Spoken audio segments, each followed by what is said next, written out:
이 시간 은혜 나눌 말씀은 창세기 2장입니다. 창세기 2장 20절로 25절 말씀, 창세기 2장 20절로 25절 우리 천천히 교독하겠습니다. 아담이 모든 가축과 공중의 새와 들의 모든 짐승에게 이름을 주니라. 아담이 돕는 배필이 없으므로 여호와 하나님이 아담을 깊이 잠들게 하시니 잠들매 그가 그 갈빗대 하나를 취하고 살로 대신 재우시고 여호와 하나님이 아담에게서 취하신 그 갈빗대로 여자를 만드시고 그를 아담에게로 이끌어 오시니 아담에 이르되 이는 내 뼈 중의 뼈요 살 중의 살이라. 이것을 남자에게서 취하였은즉 여자라 부르리라 하니라. 이러므로 남자가 부모를 떠나 그의 아내와 합하여 둘이 한 몸을 이룰지로다. 아담과 그의 아내 두 사람이 벌거벗었으나 부끄러워하지 아니하니라. 아멘. 우리 한번 같이 합니다. 하나님은 화평의 주님이시다. 오늘 어버이날이라 해서 많은 행사도 하고 또 감사의 표현도 많이 하지만 정말 가정이 무엇일까라는 생각도 많이 해보게 됩니다. 여러분들은 어땠습니까? 물론 뭐 부부가 있고 또 자녀도 있고 왜 또 부모가 있고 이렇게 우리가 가족 관계를, 혈연적 관계를 형성하면서 사실 살아가는데 이제 마치 당연한 것처럼 우리가 그렇게 지내오기도 하고 때로는 밖에서 풀지 못한 스트레스나 아니면 좀 안 좋은 사건들을 집에 와서 이제 화풀이도 하기도 하고 또 때로는 그냥 토설하기도 하고 이렇게 좋은 감정, 안 좋은 감정들을 대부분 가정에서 많이 풀어내기도 하죠. 가정이라는 것이 뭘까 생각해 보면 그런 아픔도 싸매줄 수 있고 또 좋은 것도 공유할 수 있고 또 어려운 일이나 또 어떤 형제들이나 자녀들이나 부모 간에 문제 있을 때에 또 그것을 의논할 수 있는 서로 터놓고 얘기에 삼게 볼 수 있는 그런 다채로운 것들을 포용할 수 있는 그런 곳도 바로 가정이 아닌가 싶습니다. 하나님께서 가정을 허락하신 것들은 참 큰 비밀이 많습니다. 우리가 가정하면 뭐 젊었을 때, 우리 청년 때, 홀로 있을 때는 그냥 가정은 뭐 결혼해서 사는 거 뭐 이렇게, 그리고 세상에서도 사회에서도 이제 젊을 때, 그 다음에 청년 때, 또 이제 결혼해서 사는 때와 노년에 이르기까지 각각 어떤 그런 호칭을 주어서 그렇게 구별해서 살아가는데 왜 신앙 안에서 가정하면 하나님은 어떤 비밀을 허락하셨을까라고 많이 고민도 해보죠. 한번 누구나 뭐 한 번쯤은 생각해 봤으리라 생각합니다.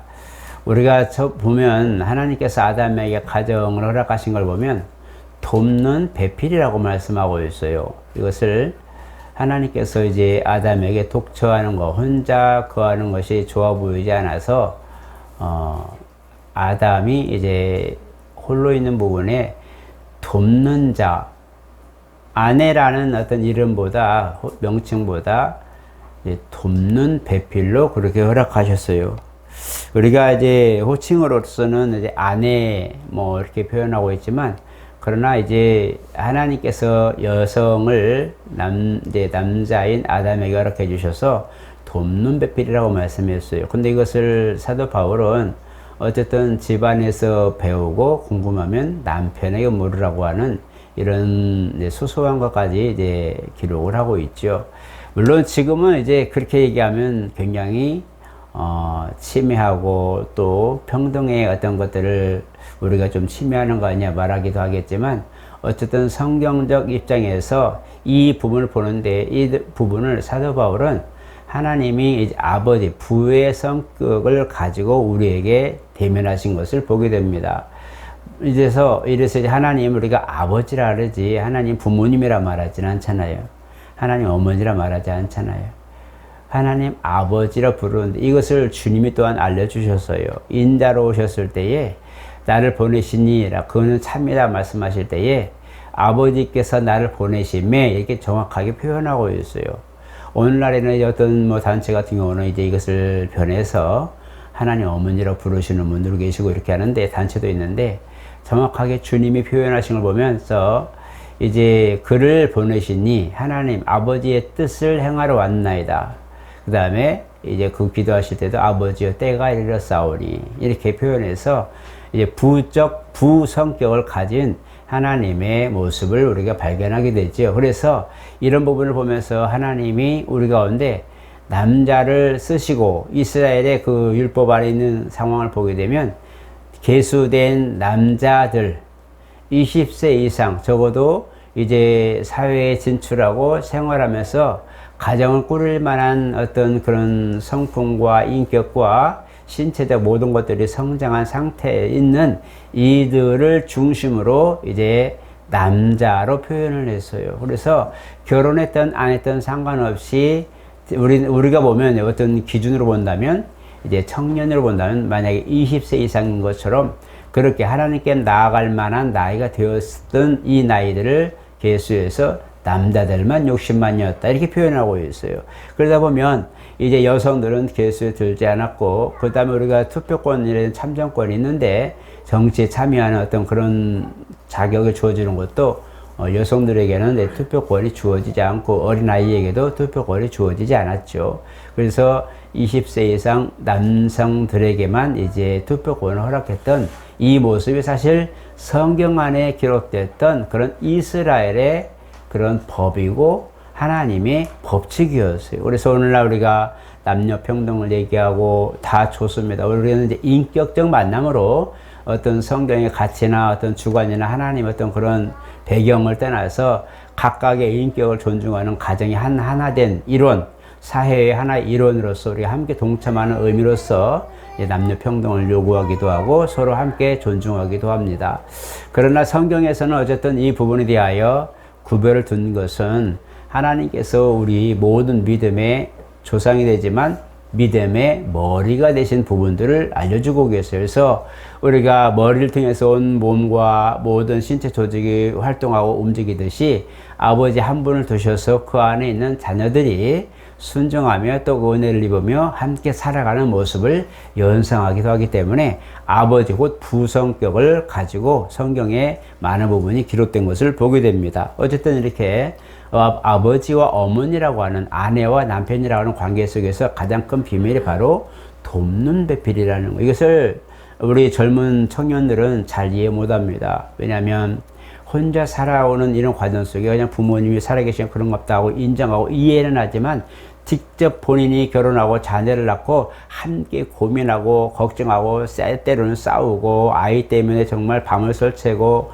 피로 쪄들고 이런 부분들은 경험해 보지 못했죠. 물론 혼자 살면서도 그런 건 다 있겠지만 부부로서의 서로의 마음을 50%씩 나누어서 뭔가를 의논한다는 게 정말 쉽지 않은데 이것을 가정에서는 합니다. 그래서 가정에서는 이런 걸 서로 의논하는 장이 되고 그래서 결정해서 가정을 이끌어가는데 이것을 이제 울타리라고 말하는 가장으로서의 모습을 가지고 살아가는데 오늘 우리가 이 부분을 보면서 돕는 배필이라고 말하는 이 부분에 대하여 하나님께서 아담에게 오늘 본문을 보면 아담이 각각 모든 만물들이나 에덴 동산을 이제 동산지기로 두셨을 때에 식물들이나 동물들, 짐승들의 이름을 지어주는 걸 보게 되죠.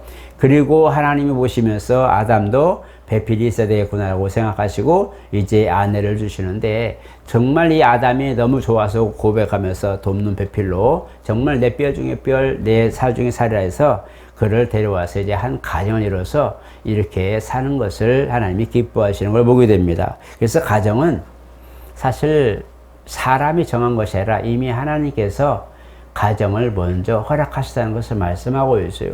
왜 이렇게 했었을까요?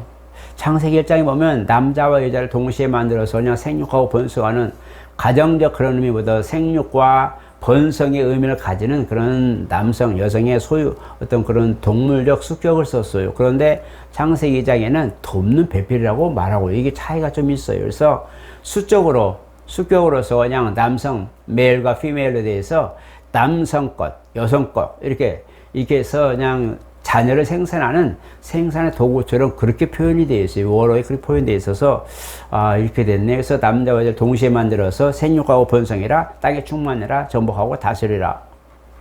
자녀 생산의 그런 부분이고, 물론 범죄 이전이기 때문에 생산하는데 아픔과 고통도 없었죠. 이런 상황이 됐는데 갑자기 이 장에서는 돕는 배필이라고 딱 명시하고 있단 말이에요. 그래서 이 법을 보면서 가정에 주님이 허락하신 법을 보면서 하나님의 비밀도 이 가정에 많이 비유로 두셨다는 거죠. 그래서 가정은 하나님 나라, 하나님 가족의 비유로 지금도 우리가 쓰고 그렇게 경험해 가고 있는 것입니다. 가족이라고 하는 이 부분들은 하나님의 권속이라고 표현한다면 주께서 우리의 주가 되시고 우리의 그에 따르는 어떤 그런 자녀나 믿음의 어떤 후사들처럼 그 관계를 영적인 하나님이 원래 계셨던 그 나라의 본 나라에서 있어야 할 모든 과정들을 이 땅에 우리가 사는 동안의 성도들에게 연습하는 모습의 그런 장기도 하다는 거예요. 그래서 하나님이 가정은 가장 먼저 사람에게 허락하신 것은 서로 이를 도모하며 혼자가 아닌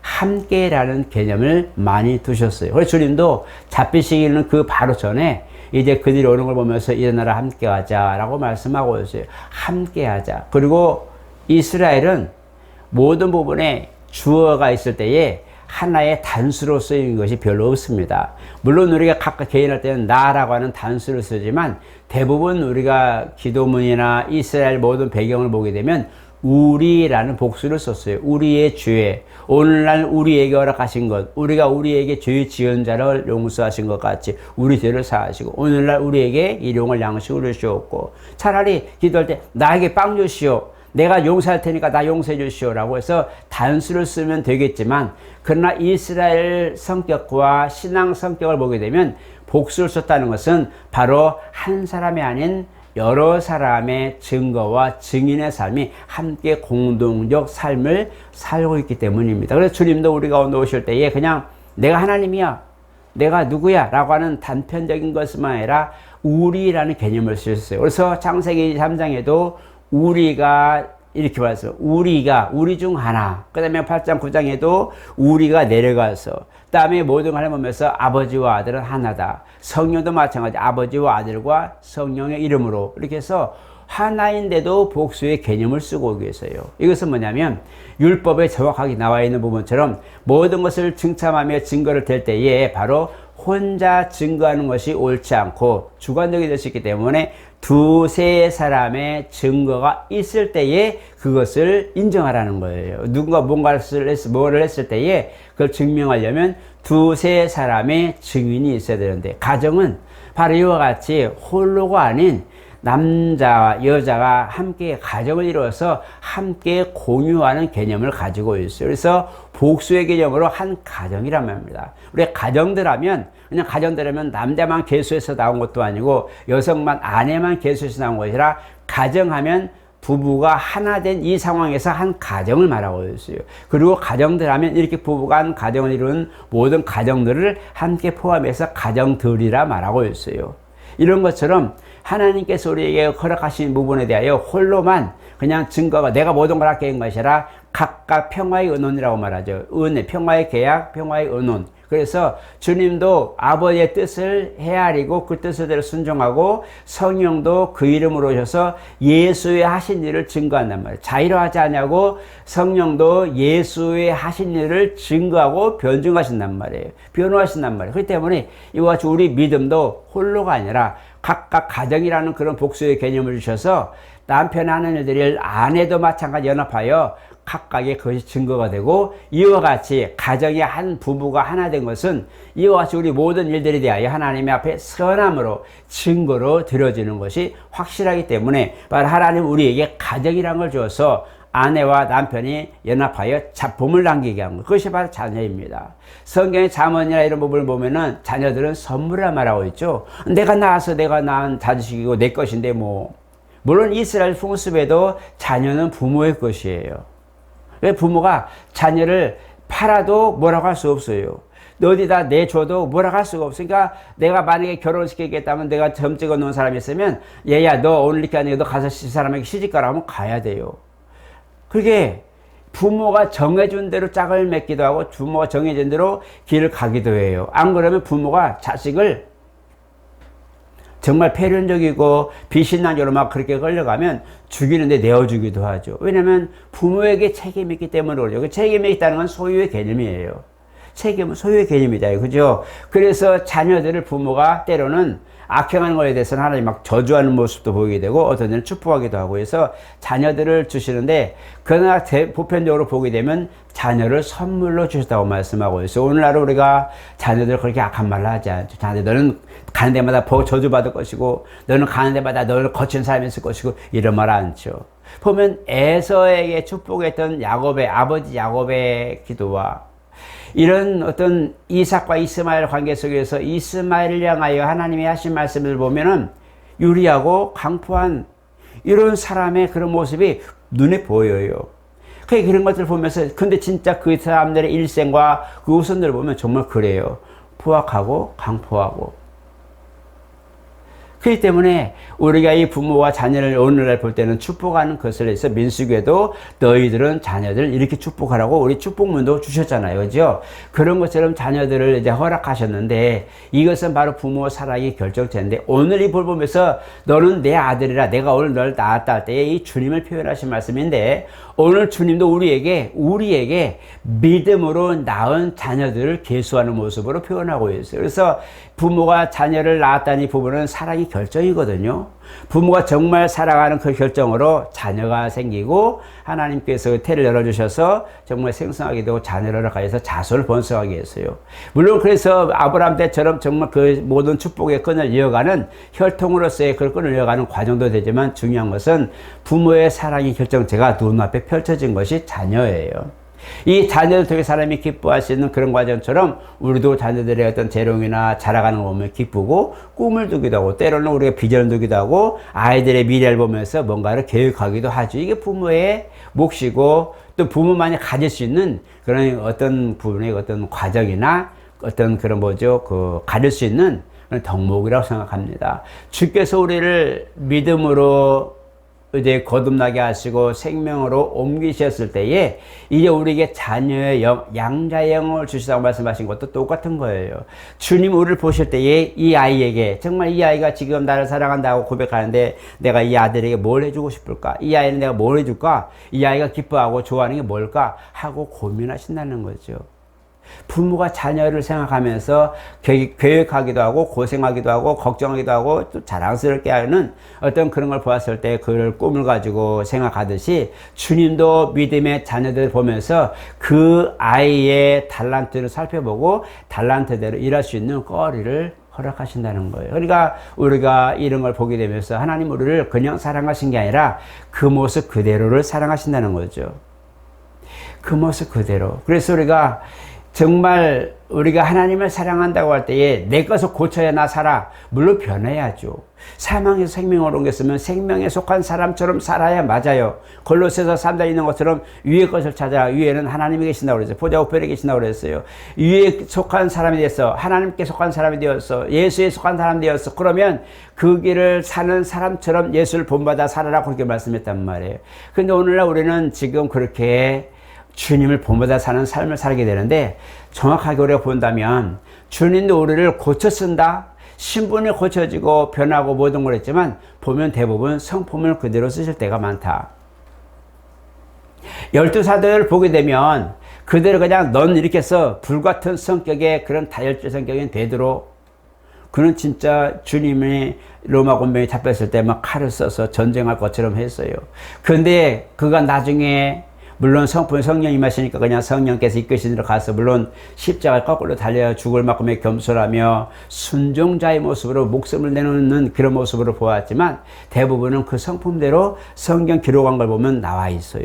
그래서 이런 걸 보게 되면서 오늘 저와 여러분들도 마찬가지 우리가 자녀들을 보면서 너는 이렇게 해야 돼라고 이 부모의 원하는 것이 아니라 선물을 주셨으면 그 아이의 장점을 보고 그 아이의 장점을 살려주며 살게 하는 이것도 저는 자녀들을 바라보는 부모의 몫이라고 봅니다. 그래서 자녀들의 재능이나 자녀들의 어떤 탤런트나 어떤 특성이 되는 거 있으면 부모가 그걸 잘 보시고 그것을 잘해서 아이들이 그 길로 잘 자랄 수 있도록 열어줄 수 있는 것들을 대비할 수 있는 것은 부모의 몫이거든요. 오늘 저 여러분들도 이와 같이 부모를 너는 의사가 돼야 돼. 아니 손 재능 있고 기술적인 그런 예능적 그런 재능 있는 아이에게 너는 공부해서 너는 공무원이 돼야 되면 하겠어요? 못하는 거예요. 예로 우리가 너는 의사가 돼. 부모가 의사인 것 저도 의사가 돼. 의학을 보냈는데 이 아이는 뭐 하고 싶어요? 공학을 해서 아니면 어떤 공과를 해서 기술을 배우고 뭔가 기계를 만지고 이런 걸 좋아하는데 갑자기 의사가 아니 그 의사가 아니 뭐예요? 의사 학교를 졸업은 했지만 다시 학교를 공부하는 거예요. 왜? 자기가 원하는 공부를 따로 하는 거예요. 나이 들어서 또 공부를 해요. 왜 그럴까요? 자기가 하고 싶었던 그게 꿈이 있기 때문에 그러죠. 번복하는 이런 부분이 아니라 정말 자녀들의 그 존중해서 그 길을 잘 갈 수 있도록 배려해주고 왜 안 좋은 게 없겠어요? 왜 쓴 뿌리 없겠어요? 왜 그에게 부모가 볼 때에 저건 아닌데 하는 게 왜 없겠어요? 다 거스르는 게 있죠. 그러나 그 중에 좋은 것들을 뽑아서 아이가 갈 수 있는 길로 열어주는 것이 아마 부모의 몫이 아닌가 봅니다. 주님도 우리가 마틴 루터를 알겠지만 마틴 루터가 수천 가지 걸 보면서 정죄를 당하고 있었어요. 많은 사제들 가운데에 앉아서 네가 종교교육을 한다고 아니하고 그런데 그 말 다 맞는 거예요. 사탄이 와가지고 그걸 막 얘기하면서 너는 그러니까 할 수 없어 라고 막 정죄를 하죠. 그냥 죽을 듯이 그래 맞아 네 말이 맞다고 쭈그러드는데 마지막 한마디가 딱 생각나는 거잖아. 오직 의인은 믿음으로 말미암아 산다. 야 믿음으로 산다 그랬어. 행실이나 계명이나 율법이나 모든 것들로 막 쥐어짜고 율법으로 정죄하고 모든 것에서도 가만히 나중에 탁 들고 일어나서 하는 소리가 오직 믿음으로 산다 그랬거든.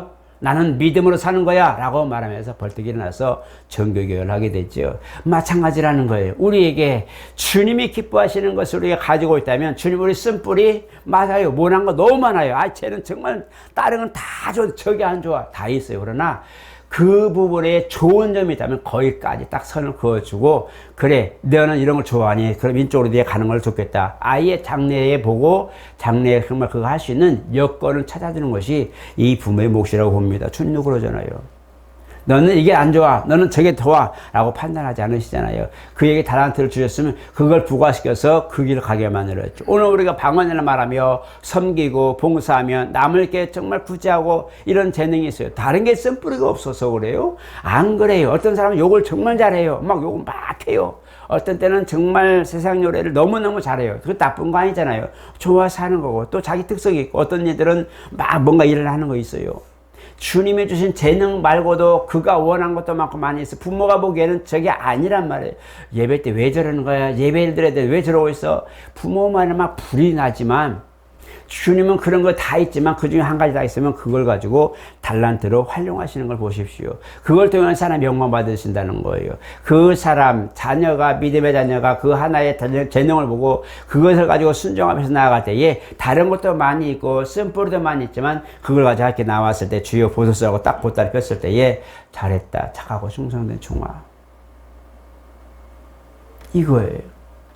가정은 자녀들을 눌러서 억압해서 내가 원하는 꽃만 피워 내가 원하는 싹만 피워가 하는 것이 아니라 가정을 정말 자녀를 선물로 주었으면 가정에서 하나의 정말 아름다운 꽃이 만발할 수 있는 게 자녀인데요. 이 자녀가 제대로 된 꽃을 피울 수 있도록 정말 그 사람의 특성과 자녀 달란트대로 꽃을 피울 수 있도록 그렇게 모든 길을 열어줄 수 있는 그 과정이 가정이 시초예요.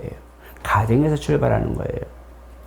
오늘 저 여러분들이 가정이 보면 자녀들을 꾸짖기도 많이 하고 때로는 인상 쓰면서 그냥 그러죠. 물론 다 중에 그런 많은 이들이 있으니까 침해를 받거나 불편을 끼치거나 누를 끼치지 않게 해서 그냥 다스리기도 하고 그런 것도 있어요. 그런 걸 할 수밖에 없잖아요. 그죠? 할 수밖에 없지만 그러나 그 아이의 앞날에 개인적으로 보았을 때에 그 아이가 잘 자랄 수 있는 과정을 열어줄 수 있는 부분이 바로 가정이라는 타이틀이 하나 있어요. 그래서 부모는 사랑하는 과정과 하나님이 정말 주신 돕는 배필로서 사는 것 등은 물론 신앙 안에서 우리가 그런 걸 많이 들었기 때문에 그쪽을 많이 하지 않지만 가정에서는 정말 이와 같이 주신 선물이나 내가 믿음으로 낳은 자녀도 있고 또 몸으로 낳은 자녀도 있잖아요. 두 가지가 있잖아요. 그죠? 그래서 이 부분을 보면서 잘 양육하는 것이 굉장히 중요하다. 오늘날 선교사님들이 가끔 이제 그 아이들을 거기서 발굴해서 이제 우리나라로 보내서 공부를 시키는 분들도 많이 있어요. 공부시켜가지고 다시 그 나라에 가서 이제 목회할 수 있도록 해주거든요. 거기서 발굴해서 우리나라에 와서 이렇게 해주는데 그 아이가 와서 뭘 하겠어요? 언어를 하겠어? 뭘 하겠어? 그러나 그가 믿음 안에서 뭔가 하면서 한 가지 일념으로 정말 목회자를 되겠다는 거 한 가지 일념으로 언어도 공부하고 신앙도 공부하면서 가서 그 나라에 가서 자기 언어로 다시 합니다. 우리말로 하는 게 아니라 그 나라 언어로 가서 자기 동족들에게 복음을 선포하거든요. 정말 그게 진짜 선교의 열매라고 할 수 있거든요. 꽃 중에 꽃이거든요. 그렇게 이제 선교들이 많이 발굴되고 있는데요. 오늘날 그래서 많은 나라에 이제 복음을 전하면서 현지인들을 키워서 현지인들을 공부시켜서 다시 거기 재파송하는 이런 형태를 많이 선교에서 가졌었어요.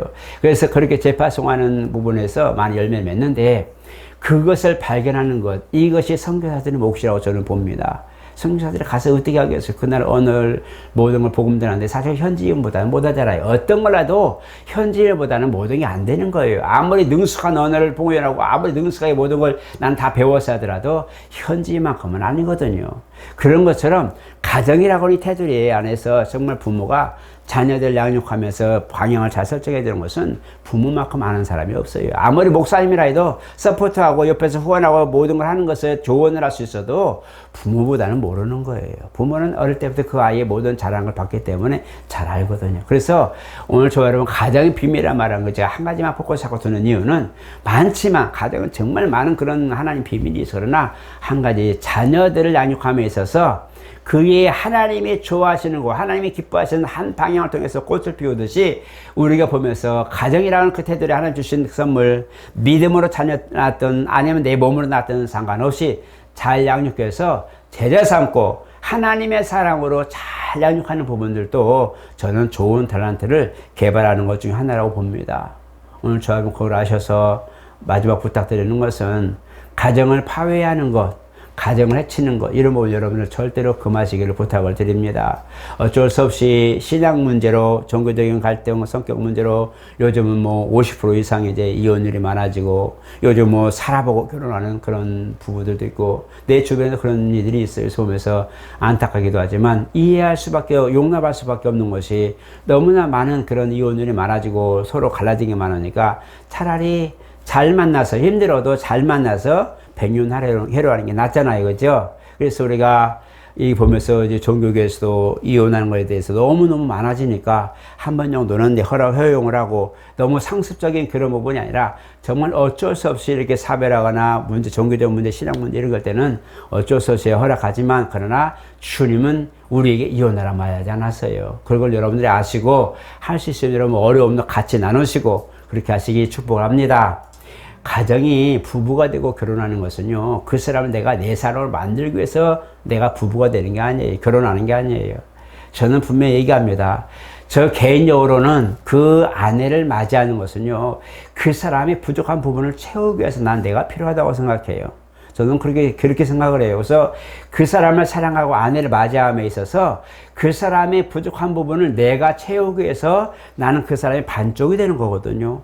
그 사람 내게 왔으니까 내 부족한 부분 네가 채워. 이것이 아니고 주관적이고 너는 내 거, 내 소유야. 네가 내한테 왔는데 감히 네가 하지 말고 내가 그 사람을, 내가 아내를 맞이할 때는 또 남편을 맞이할 때는 그 사람의 부족한 부분을 내가 채워서 잘 완전하게 해주는 것이 몫이 나는 가득이라고 생각해요. 이게 결혼의 의미라고 저는 보는 사람입니다. 그래서 오늘 저 여러분 지금까지도 못했으면 아내를 보시고 부족한 부분을 채워줘야지 하고 뭔가 필요할까 생각해 보시고, 아내도 마찬가지로 남편을 보시면서 정말 우리 남편이 내가 맨날 그런 바가지만 긁는 게 아니라 뭔가 요구사항만인 게 아니라 내가 그 사람에게 뭐가 부족한 부분을 채워줄 수 있을까는 내게 있는 멍을로 그 사람을 만족을 주고 채워줄 수 있는 부분이라면 그렇게 하는 쪽으로 한번 여러분 한번 고려해 보십시오. 그러면 행복한 가정이 됩니다. 주님 앞에 우리 기도를 왜 해요? 부족한 거 달라고 하는 거 아니에요? 돈 줘, 씨. 주님이 나에게 돈 달라고 그랬어요. 뭐 달라고 그랬어요? 나에게 돈 줘서 나를 살렸어요? 안 그러잖아요. 근데 우리는 생명을 옮김받으니까 뭐예요? 내 보따리, 내 나이만.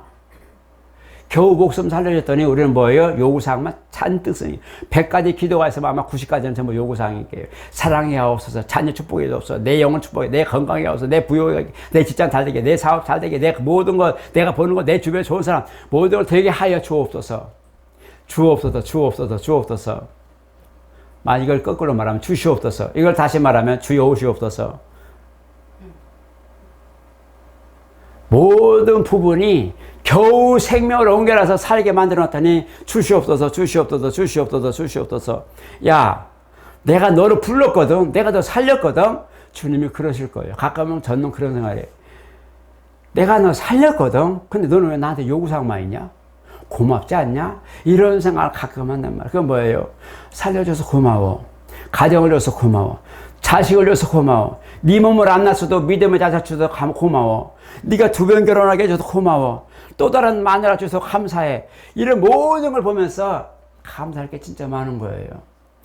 거슬리고 불편하고 불미스럽고 정말 안 보였으면 나는 들추지 않았으면 좋겠다는 어떤 그런 부끄러움과 그런 것들이 많지만 이것이 오히려 내게는 고마운 거예요.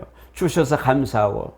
누가 저렇게 정말 떡두꺼비 아내를 주고 자식까지 줄 줄 누가 알았겠어요. 그죠? 그러니까 그런 거면서 감사, 이만큼 감사, 저만큼 감사. 살려준 것도 감사. 근데 우리가 거기다 대고 자꾸 보따리 내놔라 얘기해. 우리 지금 대부분이 성도들이 오해하는 게 다 보따리 내놔라예요. 살려주니까 딱 건져주니까 내 보따리 됐냐? 지갑을 주었어요. 주인 돌려줬어요. 간데 막 세는 거예요. 여기 10,000원이 빼. 네가 훔쳤지. 아니 선한 마음으로 돌려줘갖고 경찰서 화주소 가지고 돌려줬는데 갑자기 얘기하는 거예요. 돈 10,000원이 비었어요. 너 어디가 썼지? 아니 겨우 선한 마음으로 그거 가져도 뭐라고 할 수 없는 거잖아요. 그지? 그런데 그걸 돌려줬더니 없어졌다고 난리치는 이 모습처럼 똑같은 거예요. 이미 잃어버린 것을 본전을 찾으려고 하니 그 사람을 윽박지르는 거예요. 그게 지금 우리 모습이잖아요. 그래서 보면서 하나님이 왜 가정에 이렇게 모든 걸 허락하면서 비밀을 허락하셨을까? 왜 하나님이 나를 자녀 삼고 호사 삼았다고 그렇게 말씀하셨을까? 가정을 비우라고 말씀하신 게 왜 그랬을까? 돕는 배필이라는 게 왜 그랬을까? 아, 그 사람에게 내가 맞춰서 마지막 부족한 부분을 내가 채워주라고 가정을 허락하죠. 그러면 주님 앞에 우리가 나아갈 때 마찬가지. 주님이 지금 너는 남은 고난을 날 위해 써줄래? 말씀한 것은 내가 너를 살렸어. 나 잃어버린 삶을 다시 찾았잖아요. 회복했잖아요. 그러면 주님이 뭐였어요? 그 남은 거 나를 위해 좀 써줘라. 이 소리잖아요. 근데 나는 뭐예요? 안 주면 가만 안 둘 거야. 안 주면 하나님 가만 안 둘 거야. 하나님 너무하는 거 아니야? 왜 나 안 주는 거야? 내가 죽게 생겼는데 왜 안 주는 거야? 이게 우리 기도가 되어 있어요.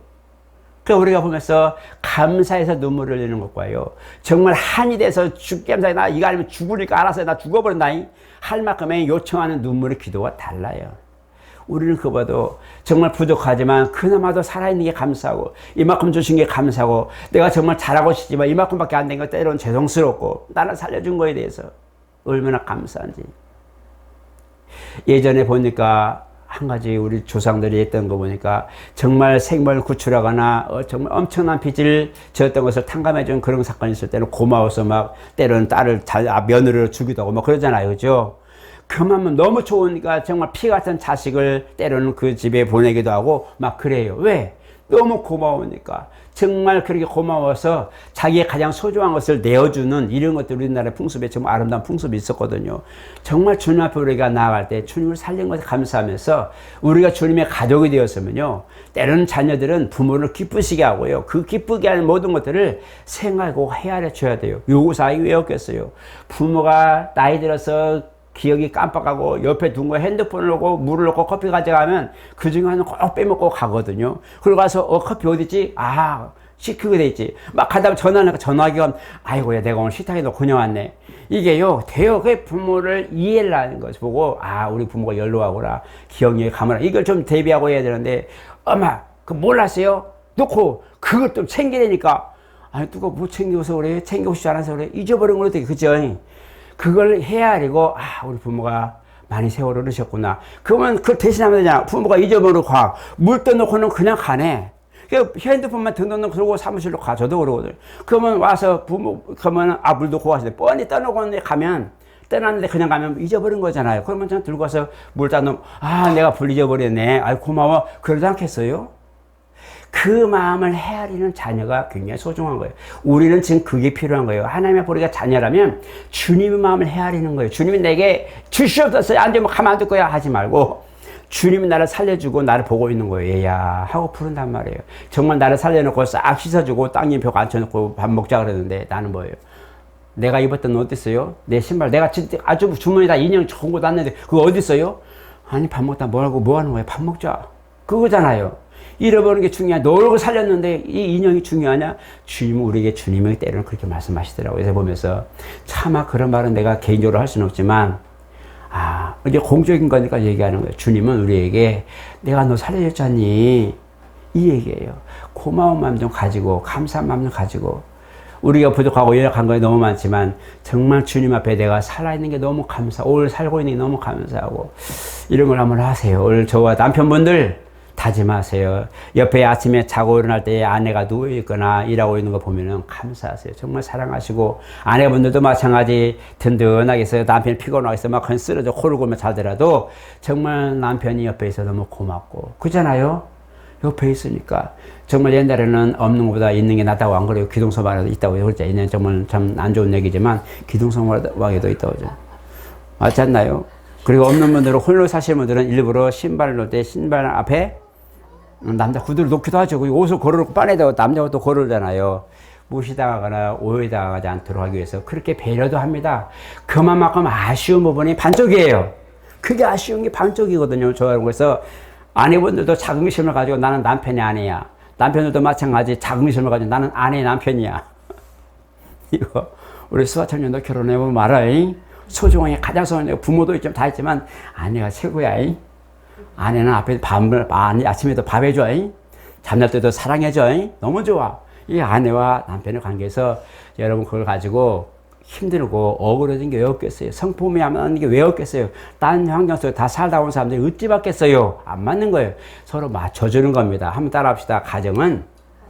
부부는 서로 부족한 것을 채우기 위해서 만난 것이다. 진짜 그런가요? 그런 마음 가지시면요 행복합니다. 내가 저 사람을 위해서 뭔가를 해줄 수 있어서 너무 고마워. 내가 이 사람에게 뭔가를 해줄 수 있어서 너무 고마워. 저는 그런 마음으로 살아요. 우리 아내에게 나이 들어서 만났지만 뭔가를 해주고 싶어서 안달이에요. 정말 있으면 간이라도 빼줄 거야. 아마 아파서 신장이 필요하면 미안합니다. 해줄 수 있는 건 용기는 없지만 해줄 마음은 있어요. 그런 마음은 있어요. 이런 것처럼 뭔가를 내가 뿌듯해하고 고마운 마음이 생기면요 정말 아깝지 않습니다. 우리가 그런 거 보시고 사랑하는 거. 그래서 남편이 아내를 사랑하듯이 아내가 남편을 사랑하듯이 이게 가정을 보시면 이게 주님과 자녀의 관계입니다. 이걸 아시고 주님도 우리를 그렇게 사랑하시는구나. 주님도 우리 미래를 보시고 단점도 많지만 쓴뿌리도 많지만 지금 잘 되는 부분에 대해 좋은 부분에 대해서 이쪽으로 지금 밀어주시는 분이 주님의 마음의식으로 보시고 감사하시고 성공하시기를 믿음 안에 열매를 잘 맺으시길 예수로 축복합니다. 거룩하신 하나님 감사합니다. 자녀를 주시되 홀로 독처하는 것이 아름답게 보이지 않으므로 돕는 배필요라고 해주셨습니다. 남편이 모든 일 하고자 할 때에 아내가 지혜가 되고 남편이 정말 큰일 도모하며 고민할 때에 아내가 위로가 되고 때로는 남편이 정말 궁급할 때에 아내는 그 모든 것들의 열매가 됩니다. 하나님 이와 같이 주님께서 돕는 배필요라고 해주셔서 모두를 함께 하셔서 오늘 우리에게까지 은혜가 있었사오니 오늘날 산 우리는 정말 이제는 부부가 하나 되고 각각 서로 존중하고 필요한 부분이 되어서 함께 섬길 때에 가정의 사랑이 싹트고 또 하나님 선물도 허락하신 것처럼 우리 가운데 그 믿음의 역사가 열매가 되어 돌아오게 하여 주시옵소서. 정말 몸으로 낳은 자녀들, 때로는 믿음으로 낳은 자녀들, 모든 것을 보면서 사도 바울처럼 믿음으로 내가 널 낳았음이라 했던 것처럼 그 소중히 여기고 섬기는 교회에게 오히려 부탁할 만큼의 그런 믿음으로 낳은 자녀들을 사랑하고 아낀 걸 보게 됩니다. 하나님 우리가 어떤 모습이든지 우리 후사들을 잘 양육하고 잘 키워서 하나님 나라 일꾼이 되며 중직이 되게 도와주시고 이 땅 사는 동안에도 정말 저들이 어두움 없이 그늘 없이 정말 사랑하는 그 부분, 장점인 그 부분을 잘 살려서 열매 맺고 꽃을 피울 수 있는 아름다운 삶을 될 수 있도록 양육하게 도와주시옵소서. 부모들에게 지혜와 명철을 주시고 자녀들에게도 총명을 주시고 건강을 주셔서 아름다운 함을 이룰 수 있도록 주님 인도하여 주시옵소서. 예수 이름으로 기도드리옵나이다. 아멘.